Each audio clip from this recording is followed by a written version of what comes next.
סייעתא דשמיא, אנחנו נתחיל ללמוד ביחד את הספר א' ב' של החיים, כך הוא נראה. ספר חזק מאוד שהרב הכניס בו את כל הנושאים שיש בחיים שלנו, על פי דעתו ומה שהשם חנן אותו במשך כל השיעורים שהוא נתן, כל מה שהוא זכה להשיג מעצמו, מהספרים, מהכתובים. וככה נעבור סעיף סעיף, ומה שיש לנו להרחיב, מה שאפשר לקצר, אנחנו נקצר. אז הסעיף הראשון בספר מתחיל אמונה. אומר הרב בסעיף א', החיים הם בית ספר לאמונה. אז היה לי פה איזה רעיון, מה זה בית ספר? איך אדם מצליח בבית ספר? אם הוא עושה שיעורי בית. זה הצלחה בבית ספר. אז החיים הם בית ספר לאמונה. מה השיעורי בית באמונה? השיעורי בית שלנו זה השעה התבודדות כל יום. שזה היסוד של כל מה שהרב יחתור בכל הסעיף הזה, את העניין של האמונה זה ההתבודדות. אז אדם שאין לו שיעורי בית, שהוא חוזר מהבית ספר, אז הוא לא יצליח בחיים. אז בואו נסביר טיפה מה זה השיעורי בית האלה. הלוא אנחנו לא יכולים כל יום לחיות, אנחנו בדרגות שלנו, לא יכולים כל יום לחיות בדרגה שאני דבוק בהשם 24/7, ואני הכל בסדר אצלי, החיים זורמים באמונה 100%. אלא אנחנו עובר עלינו כל היום נופלים מאמונה. מה זה נפילות שלנו? זה כעסים, זה נטירה, וזה נקמנות, וכל מיני עין לא טובה שלנו, והמוח שלנו לא עובד הכי חלק כל היום. זה הבית ספר, כל הזמן צריך כמה שיותר להתגבר, להתחזק באמונה, לדעת שהכל. אבל סוף היום, אם אדם אין לו את השיעורי בית, מה עבר עליו כל היום? ואיך הוא החזיק באמונה בכל דבר ודבר שעבר עליו, אז ודאי שהוא לא יתקדם בחיים. לכן אדם סוף כל יום, אחרי שהוא מסיים את הבית ספר, שהוא עבר, כל מה שעבר עליו כל היום, סוף היום אדם חייב לעשות את השיעורי בית. מה זה שיעורי בית? זה חשבון נפש. לעשות כל את החשבון נפש, מה עבר עליי, איפה החזקתי באמונה, איפה אני קצר באמונה, איפה אין לי אמונה. וככה שאדם כל יום יש לו את החשבון, את השיעורי בית שלו סוף היום, ככה לאט לאט הוא יתחשל בכל עניין של הניסיונות היומיומיים, הוא יצטרך כל פעם להתגבר מחדש, כי הוא התפלל על זה אתמול, אז כל יום עוד טיפה הוא יצטרך להתגבר, הנה עוד פעם נופל מפה, אז עוד פעם אני אתפלל על הנקודה הזאת, וזה העיקר לעבור את הבית ספר, לעלות כיתה ולהמשיך לכיתות הגבוהות יותר, שזה אמונה יותר דבקות בהשם.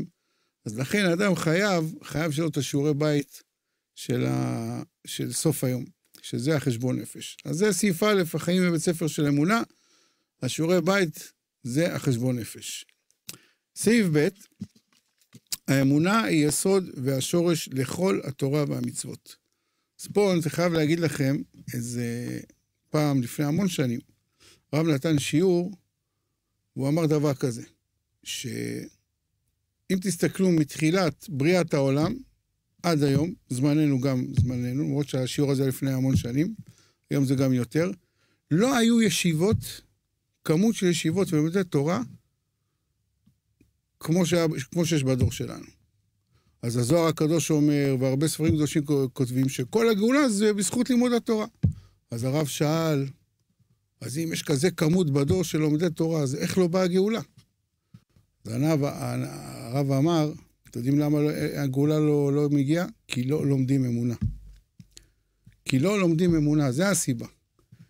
כי ללמוד תורה, הלוא מה כתוב בתהילים, גם הרב ידבר על זה בהמשך. כל מצוותיך אמונה. אנחנו לומדים תורה על מנת מה? שנהיה כלים לקבל את האמונה, להיות דבקים בשם.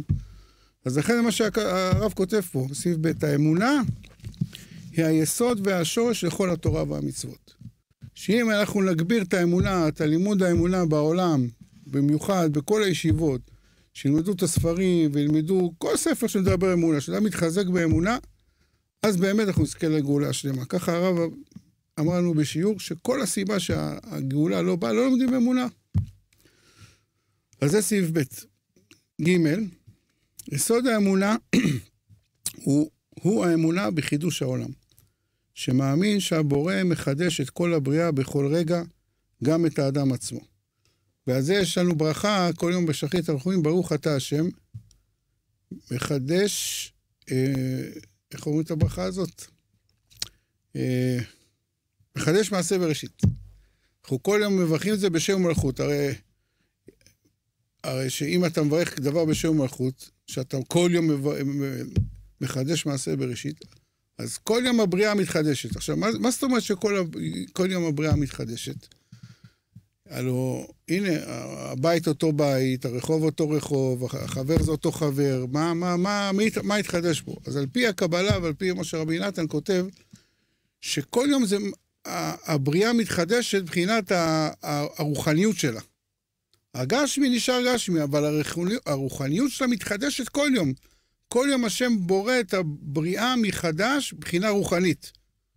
זה, על פי הקבלה זה נקרא, הספירות מתחלפות. אם הספירות מתחלפות כל יום, אז כל יום מתחדש הבריאה. מה זה נוגע לנו? כל העניין הזה של החידוש הזה. אז לרב ורבי נתן ממש מרחיב את זה בליקוטי ההלכות, שאדם כל יום קם בבוקר ומתפלל, יש לרב הרבה שיחות מזה, שצריך להגיד, עכשיו נולדתי, הבריאה הזאת חדשה, אני גם חדש. מה זה נותן לי? כל מה שהיה אתמול, ברוך השם, עשיתי אתמול תשובה, עשיתי תשובה אתמול. ועשיתי תשובה על העבירות שלי, ועכשיו אני בריאה חדשה. אז הרב היה תמיד בא, מגיע לי מזל טוב, מה קרה? היום נולדתי. ואני הייתי מוסיף, הרב, יש לי עוד שבוע ברית. ככה הייתי לחדד. יש לי עוד שבוע ברית מילה, עכשיו נולדתי מחדש.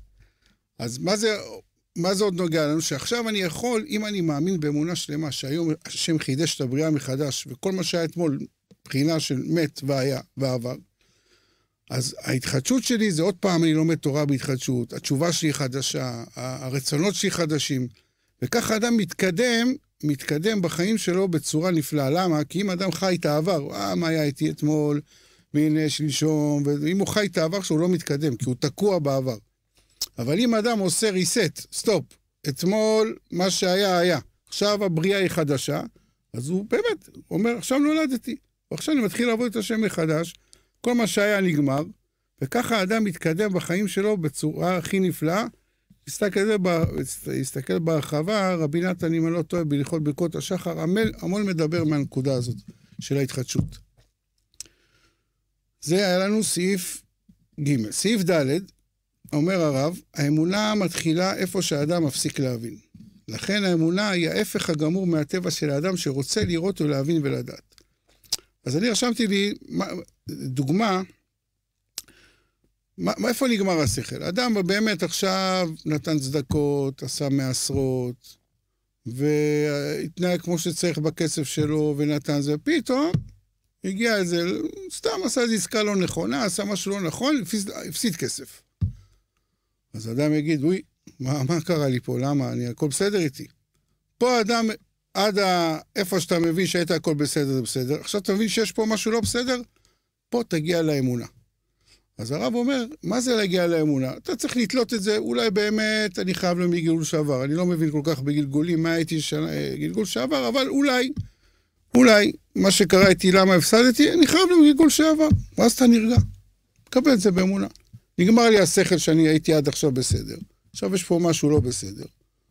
אז עולים לאמונה, מה אני מאמין שהשם, א' כל השם עשה איתי הכל לטובה. זה אחד. 2, ככה השם רוצה. כמו היסודות שהאמונה שהרב הביא, תכף. ומה השם רוצה ממני. אז בחיפוש אתה אומר, רגע, אבל עשיתי הכל בסדר. או גיגול שעבר, או שאני עשיתי איזה טעות באיזה כסף ואני שכחתי מזה, ויש איזו עבירה בממון ושכחתי.